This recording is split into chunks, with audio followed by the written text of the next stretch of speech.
Hey everybody, welcome to the Todd Kaufman Show. A very good Wednesday afternoon to you from North Texas. A very warm, very muggy, very humid North Texas. Boy, summer is here. 97 degrees. I was around driving around in my truck earlier today, getting a haircut, getting touched up a little bit, getting ready for the 4th of July weekend. And looked at my temperature gauge on the outside, 97 degrees. But I think when you get out of the truck and into the outside of it, and that summer heat hits you, it's like there's just no way it is 97 degrees. But you know, with that humidity, it's probably 100 plus. And I never understood the weather guys when they say what is it, the heat index. I don't know that there really should be a heat index. If it's 104, just say it's 104. I mean, it feels like 104, but it's only 97. Like, we're supposed to feel good about that. Again, a very good Wednesday afternoon to you for June 30th, 2021. Man, it is good to be back doing a podcast with you. I've done some encouraging message. I hope that you're listening to those. A couple things I wanted to cover on today's show. And I'm not going to do the breaks like I normally do. I'm going to go straight through. Hopefully, you'll hang with me. I am going to change subjects, but I'll let you know when they do happen. Change gears on you a little bit. But hopefully you'll be able to stay with me, enjoy the show as you always do, and continue to come back. You can go to the YouTube channel. You can find it under my name, Todd Kaufman, Kaufmann. Leave your comments down below. Share, like, subscribe. You know what to do. Share that page, like that page, subscribe that page, will you? So this past weekend, my daughter's back in basketball, and she missed the first two games because we were out of town. We left for vacation the Friday before, and then we came home the following weekend, so she missed the first two games. So it was her first game of the summer season, and it was at a different facility. So it was at one of the local schools in Frisco, local, I guess, middle schools probably. And you walk into the gym, and it is just packed with people, and it was very different from what we were used to in the spring season. It was at another facility, not a school per se, you know, like a middle school or elementary school, something like that. It was just a local, I don't even know what to call it, not a private school. Had a tennis court in the back, and then a full-size basketball court inside. So you had one game going on at a time. Well, you walk into this gym, and there's two games going on in one court. Next door, there's another two. But the kind of strange thing to me is on the one side of the court, they have you practice, and then all of a sudden they come in and say, hey, we're going to move you over to this court for the game. And I'm like, why? You have a court right here. What's the big deal? The problem with that is when they move you into this next court, there's a whole gymnasium full of parents. There's two games going on, and these kids, especially my daughter's getting overwhelmed with the noise. She's kind of looking around like, you know, what in the world is going on? So before I get to the game itself, the practice session, this is where I knew things just were going to go right off the rails. The team that she's playing against has 10 kids on it and 3 coaches. I've never seen this before. Her team has 1 coach and 7 players, I think, 7 or 8. And the team she's playing against is high energy. They're doing all these drills. They're doing, you know, one side's doing layup lines while the other's working on bounce passes. And my daughter's team on the other side, the coach is kind of standing around. He's talking to them. They're not really doing much. The drills they do run, they're not very high energy. He's not coaching them up. And I could see just from that angle. And please understand, I'm not one of those parents. I'm just telling you what I'm seeing right off the bat. And as I'm watching this go down, I'm realizing what's about to transpire when the game starts. And I think as parents, you know, when you walk into a gymnasium or you walk onto a baseball field and you see the other team and they're high energy and, you know, not necessarily they're bigger kids because they weren't, but they're just, they take infield the way they do. You know, like I said, the high energy, the batting practice is crisp. The infield is crisp, the fly balls.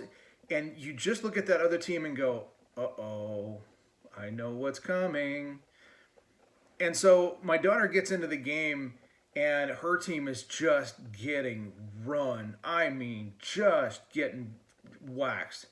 The other team is running and gunning. They're running up and down the floor. Her team, only two kids are shooting the ball, so they're missing, whether they shoot and they miss or they shoot and they just miss the rim entirely. Then the other team runs back down. Most of the time they're getting baskets. Well, at 6 years old, my daughter, I can tell in her mannerisms and her body language, she's starting to get upset. Her hands are up, above, kind of above her head, and I could tell that she's upset, and I could tell that she's starting to cry, and she's starting to get really frustrated. And sure enough, she comes off the floor, and I could tell now the tears are really coming. And so I get her attention. I bring her over, take her outside, and she's full on in tears. And I asked my daughter, I said, what's going on? And she tells me the other team is faster and better. And I'm like, yeah, but, and she wanted, and here's the parenting crossroads that I was at. And I hope that you parents can understand where I was at in this particular moment in time, because it was that crossroads where if I made a certain decision, it would affect my daughter down the road. And if I made a different decision, it would affect her even differently in the opposite direction. So here's what was going on. So I pull her outside, and she tells me the team is faster and better. Her team isn't doing very well. She's not having fun. And she says, Daddy, I want to quit. I want to go home. And it was at that moment, my daughter's 6 years old. I love my daughter to death. She's becoming, as much as she is her mother's child, she is a very big daddy's girl as well. Loves her mom. She's, every time I pick her up from her school, her first question is, Mommy home? Because mom works at home full time. And I say, yeah, baby, she's home. So she is all about her mom. But in these kind of instances in sports and stuff like this, she's very much a daddy's girl. And so the decision in front of me was, I know that I'm not happy with what this team is doing. I know I'm not happy with the coach, but it's not really it's not for me to say, right? It's not for me to go, you know what, Hannah, we hate this team and we're going to go home. And that's just not the way I've raised my daughter, or my son for that matter, but he's only 3, so we'll get there. So anyway, at that crossroads, I'm thinking, I really want to protect my daughter. I want to make her happy. And there's a part of me that, I want to make her happy. Maybe we should just go home and let's just, she can wait until next season to play. But then I realize if I allow her to quit at that moment in time, I'm telling her that when things get hard and she doesn't like what's going on, she can just say, Daddy, I want to quit. I want to go home. I knew I could not set that precedent in that moment. I knew that I couldn't. So what I did was I said, Hannah, and it took me a while to get her to calm down. It was probably 10, maybe 12 minutes. And I said, Hannah, we just can't quit because things get hard. I said, yes, is this team better than yours? It looks that way. And I'm sorry that you're frustrated. But you can't quit. We don't quit because things are hard. And that made her even more upset. And she didn't want to be there. She wanted to go home. She kept asking, Daddy, I just want to go home. And I tried to make the point to her, Hannah, it's not just you that you're quitting on. You're quitting on your team, and your team needs you. You can't quit on them. That's not fair to them for you to walk out on them. Yes, you may not be playing well. Yes, you may lose this game, but it's not about winning and losing. It's about being there for your team and doing what's best for your team at that moment. You can't quit. So after about 10 minutes, and please understand this isn't about me. I'm not telling you the story about me. It was a parenting crossroads, and I'm telling you the story to tell you where I was incredibly proud of my daughter. So I get her to calm down after about that 10, 12-minute span, and I said, Hannah, can you just go in? Can you go back in there and finish the game? And if you want to work on your game every single day with Daddy, we'll do that. You just have to ask. If you want to go outside our house and play back, because we've got a basketball hoop outside our house. I said, if you want to work on our game every single day with Daddy, all you have to do is ask. But can you go back in there and finish the game? And she nods her head. She goes back in the game. And at that moment in time, I realized there's another parent that has joined the coaching ranks, quote unquote, and gives Hannah a high five. He has Hannah start bringing the ball up the floor, which she loves. She's a great dribbler. Doesn't We don't have the shooting down quite yet. We're still working on her dribbling, her passing. We'll get to the accuracy of the shooting later. And the end of the game comes, and we walk outside the gymnasium, and my daughter says, "Daddy," I said, "Yeah, Hannah." She goes, "Daddy, I got this." And it was that moment, like I'm fist pumping, like that's my girl. That's my girl right there. And I was so proud of her to finish, what she started. That even though she wanted to go home, even though she was not having fun, even though she knew the other team was better than she was, than their team was, in that moment, I was so proud that she finished and enjoyed the rest of the game. And for her to come off the floor and say, "Daddy, I got this," was an extremely proud moment for me. I don't know whether you parents have had this moment before where your kids, maybe at this age, maybe at 6, 7, maybe it was older than that, where they've had that moment where I'm not having fun, I want to quit. Now, let me, kind of my backstory is that's what happened to me. When things were hard for me growing up, I was allowed to quit. My mom didn't like it, but it was what it was. I played basketball up until my freshman, sophomore year. I was, playing basketball was my first love. I loved playing the game of basketball. And I was playing in camps just about every summer. I was at a UCLA camp at one point. I was at a Fresno State camp. Ones that I could go to. I just wanted to play the game year round. I loved the game of basketball. Baseball was a second. And so for me, when I got to my freshman, sophomore year, yeah, my dog's snoring behind me. God, he's sitting in my crate just snoring away, and I'm like, God, I hope this isn't coming through on the audio. So anyway, but my freshman, sophomore year comes, and the coaching staff changes. The guy who was in charge of, he was the varsity coach, and he was in charge of the coaches below him.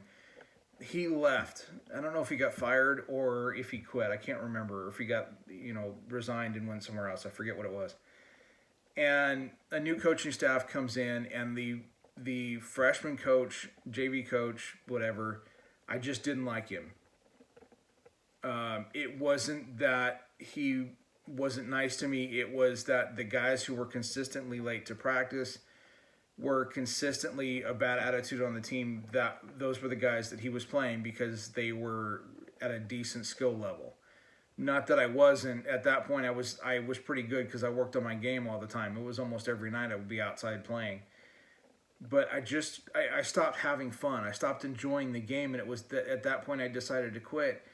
If I had continued on, was I going to play Division I basketball? No, not by any stretch of the imagination. I probably wasn't even going to play in college. I wasn't that good. But I just lost the love of the game.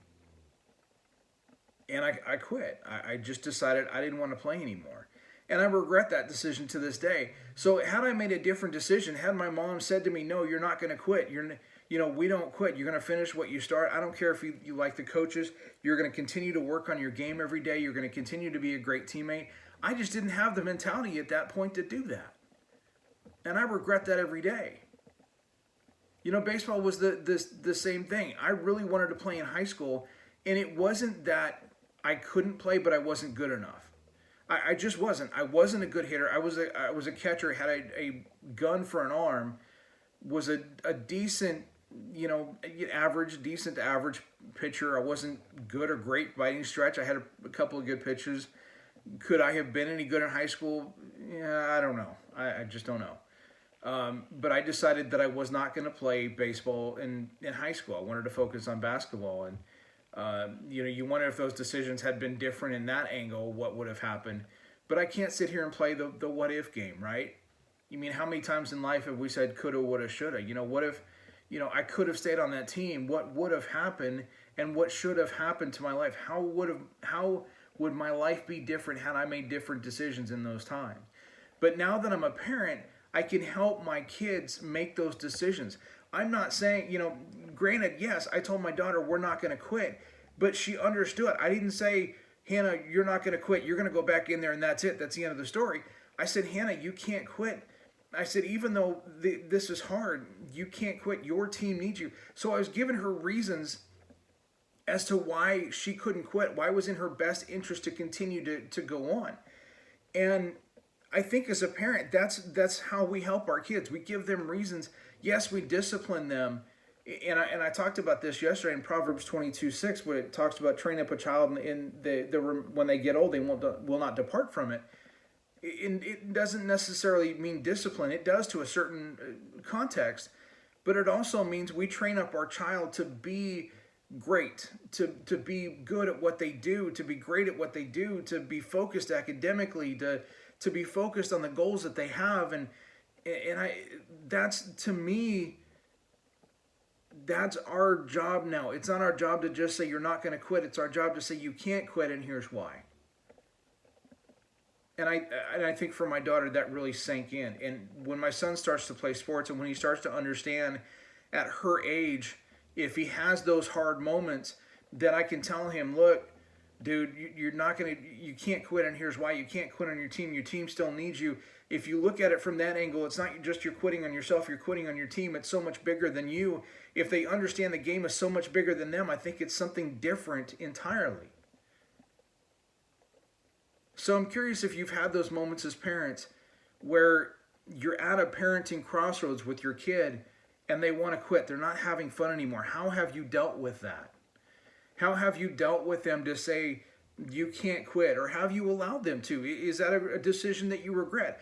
I'm not saying you're worse than me. Please understand, I'm not saying that. I'm not condemning you at all. I'm just asking, is there decisions that you've regretted, that you've allowed them to walk away from something that they were really good at, just because in the moment you were upset with what was going on and you didn't see another angle to this? Or maybe you allowed them to walk away from what they were, the team that they were on, and maybe they got into a different team in the next season and that got better for them. They started to enjoy that. So I understand that they may lose the love of the game because of the coaches that they have, and it's something that's so disappointing today. And it's funny because my wife has, actually more than my wife, a couple of friends have asked, why don't you coach Hannah's team? And I'm like, it's not that I don't want to coach my daughter's team. It's not that I don't want to coach my son's team someday. It's not the kids that I mind. It's the parents. And I'm going to switch gears here, and I'm going to talk about the parent side of this, because God, as parents, we can be just some stupid a-holes. I mean, now, and granted, there are some parents out there, and I hope to God that I'm not one of them, because I was not, they say parents want to relive their glory days or want to, live vicariously through their kids. I didn't have glory days when I was playing sports. I just didn't. I didn't win a championship. I didn't, I wasn't that close to a state title, and we lost by a touchdown or 1 point or whatever, one run, whatever it is. I never got that close. So to sit here and think that I can live vicariously through my kids, I don't want that, because that's not fair to them. That's not fair to them. So to me, when I look at the sport parent in particular, I think we take ourselves way too seriously. There was a great interview, and I don't have it up in front of me. I wish that I did.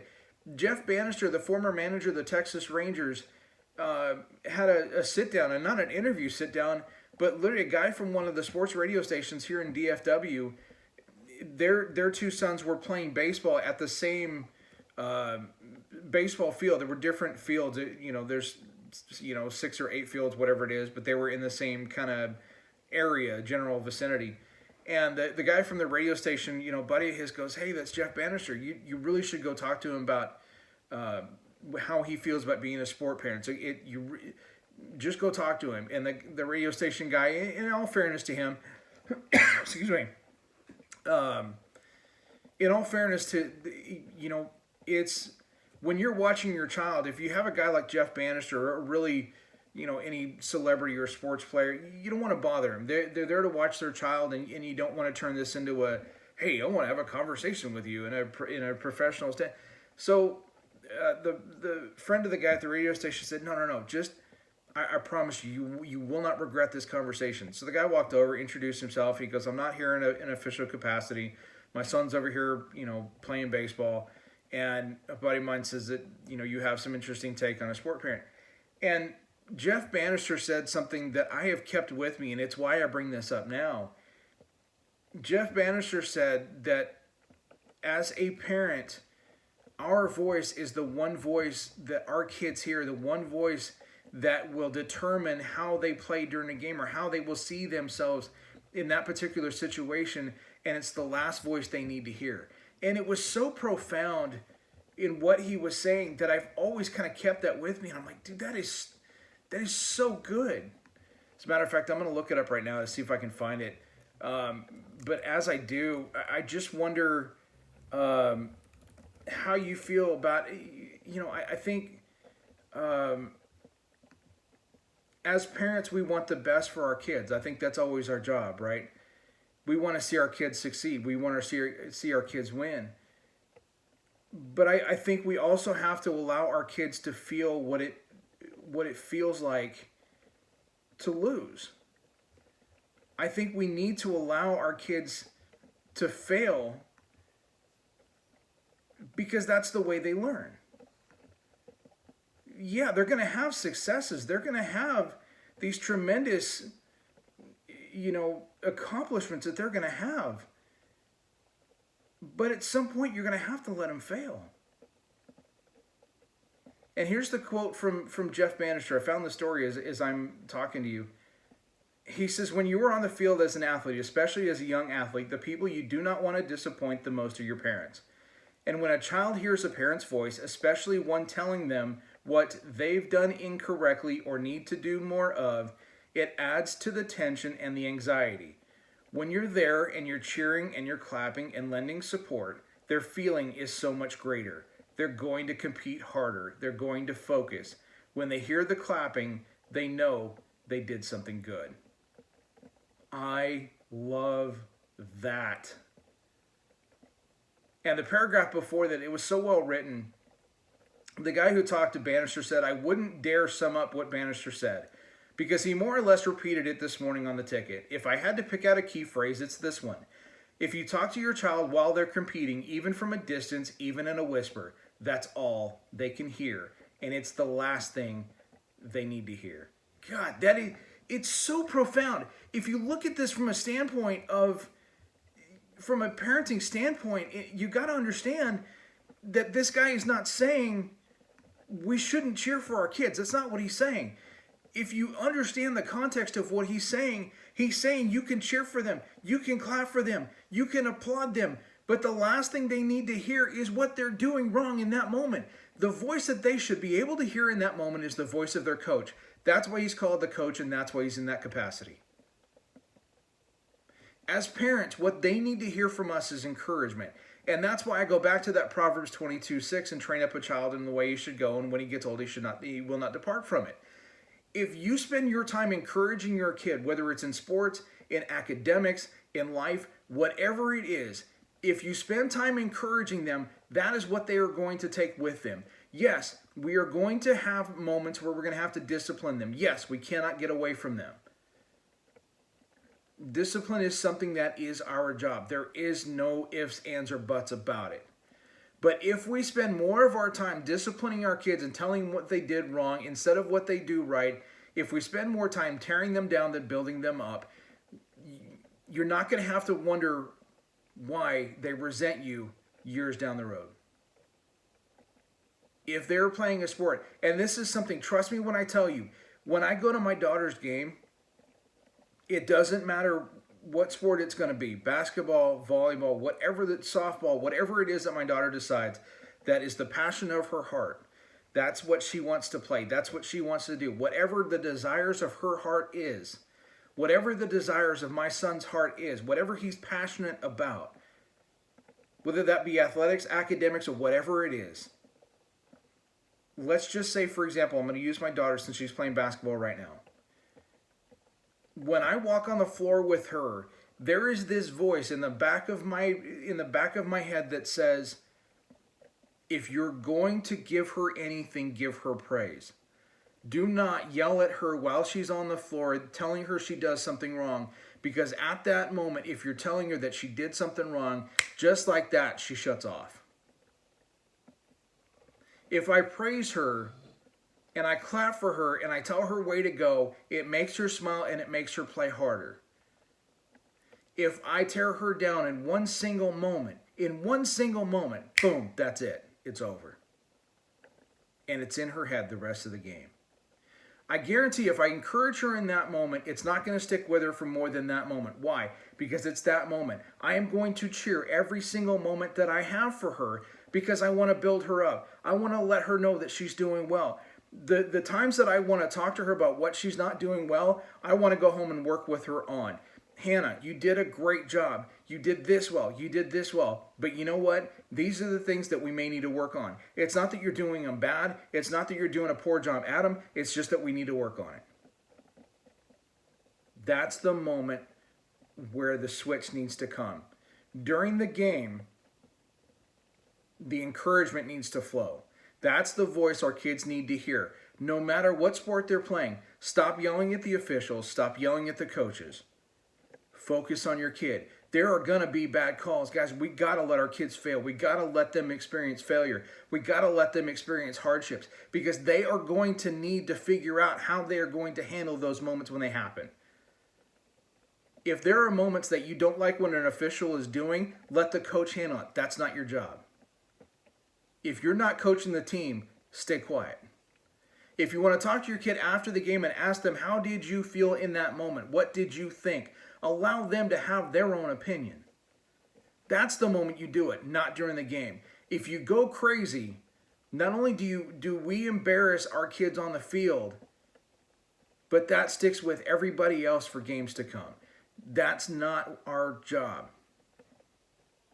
I know our kids are not going to be built up in every moment of their life. I get it. I get that. I swear to you I do. But I also know that they're going to be torn down enough in school, and I'm not naive. How many of us going through high school, going through elementary school, going through middle school, going through college, dealt with bad people? People that were bullies, people that made us feel less than we are. How many of us dealt with that? How many of us still remember that to this day? How many of us have that scar internally still left over? The point that I'm trying to make to you is we know what our kids deal with day in and day out because we've been there. Yes, it might be a little different from when we were growing up. Yes, my daughter and my son may face things that are different than when I was growing up. There was no social media when I was in high school. There was no cowardly social media bullying where you don't have to put your face to an opinion or a torment or a comment or whatever the case may be. You can do everything anonymously, and the people that do are nothing but cowards. If you can't show your face, you're a coward. Period. But when our kids go through this every single day, when they get upset with something that happens, the last thing they need is for us to continue that when they get home. Yes, there are things we need to adjust in them. There's a difference between adjustment and encouragement. You can encourage them, tell them what they're doing well. You can talk about their grades. You can talk to them about where they're struggling, but don't get down on them. Find out where you need to make that adjustment or where they need to make that adjustment.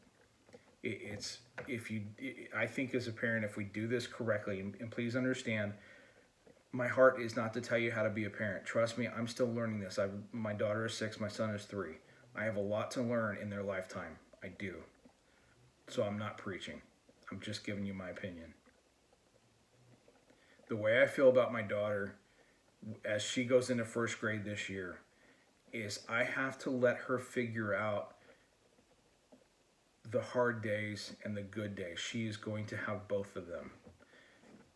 She is going to struggle in some areas. That's why she's already in a tutoring program. And really, it's more than just her struggles, but I'm not really going to get into that other point. But I need to allow her to figure out how to adjust through those struggles. if she's having a hard time in an area of her academics in school, no matter what it is, I need to figure out, okay, what is the adjustment that we need to make? Yeah, okay, you're struggling in this. How do we fix that? Okay, you're struggling in that. How do we make the adjustment to have you understand that? Do you need to continue to work with the tutor? And we'll continue to send her as long as she wants to go. And as long as she's got, if you listen to Eric Thomas, he talks about his daughter in school where she had to, his son, it came naturally to his daughter, it did not. I can't figure out right now where my 6-year-old is at the moment. Is it a listening thing? Is it there's too many kids in the kindergarten class she's in now and she can't focus because she's, only worried about what the other girls are doing? So she's not locked in, because she locks in at the tutoring thing. At least that's what they tell me. But, find those areas that she's struggling and make an adjustment. When my son starts kindergarten and then in the first grade, try to figure out where, if it's going to come naturally to him. I should say, with the Eric Thomas thing, to go back to that real quick, is my daughter going to have that dog, as Eric Thomas calls it, that fight, that, she's not going to need a carrot to do her work. She's not going to need a reward to get good grades. I've yet to kind of see where each of them are. The 3-year-old's not there yet. My daughter's not there yet. I'm still trying to figure that out. But us as parents, if we didn't see a lot of encouragement, and some of you might be tough and saying, well, I didn't need encouragement. That's all well and good. I guarantee you probably would have you can sit there and tell me that you didn't need encouragement to do great, and that's fine. But I still think it's a parent's job to encourage their kids. Because if you do more tearing them down than building them up, then they're always going to be torn down.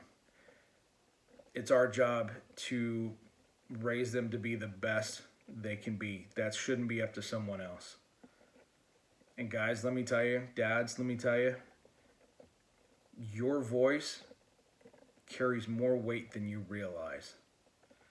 Taking nothing away from moms, because believe me when I tell you, my wife's voice carries a lot of weight with my daughter. But there is no voice that carries more weight with my girl than mine. When I tell her that she's beautiful, when I tell her that she's funny, when I tell her that she did a good job, she lights up. Yes, my wife has a very strong voice with our kids, but my voice carries a lot of weight as well, and maybe more so. And I have to be able to use that correctly. Being a parent is the most rewarding and the most fun that I've ever had. Granted, my wife is my best friend. She came first, and my kids will understand as they grow that my wife will continue to come first. We'll continue to do trips, just the two of us, every year or every 2 years for years to come, because we continue to need to work on each other and spend time alone just with each other. It's not always about the kids. It needs to be us as well, because if we don't have a marriage, our home and our parenting isn't the strongest it could be. Work on one to work on the other. But man, parenting's a blast. Being a sport parent is a blast. This is the most fun time of our lives, and enjoying every single day when I bring my kids home from school, to see the smile as they come out the door, to my son saying, I had a good day, to, my daughter enjoying her field trips, to when we put him to bed at night, when we wake him up in the morning and go through the same routine over and over again. There is a reward in being a parent, but I think you get an even greater reward from seeing those smiles every day, to seeing our kids flourish, because the words we use and the encouragement we use and the adjustments we use makes them even better. If we teach them how to be great, they will be even greater, and I think that's so incredibly important. If you enjoy the show, if you enjoy the YouTube page, or you enjoy this YouTube video, give it a like, give it a share, let people know what's up, and subscribe to it so you can keep coming back. Appreciate you guys listening. Have a great rest of the day. Have a great week. And as I always say, be kind, be focused, But above all, be great. Be great. Have a great day, everybody, and we'll catch you on the flip side. So long.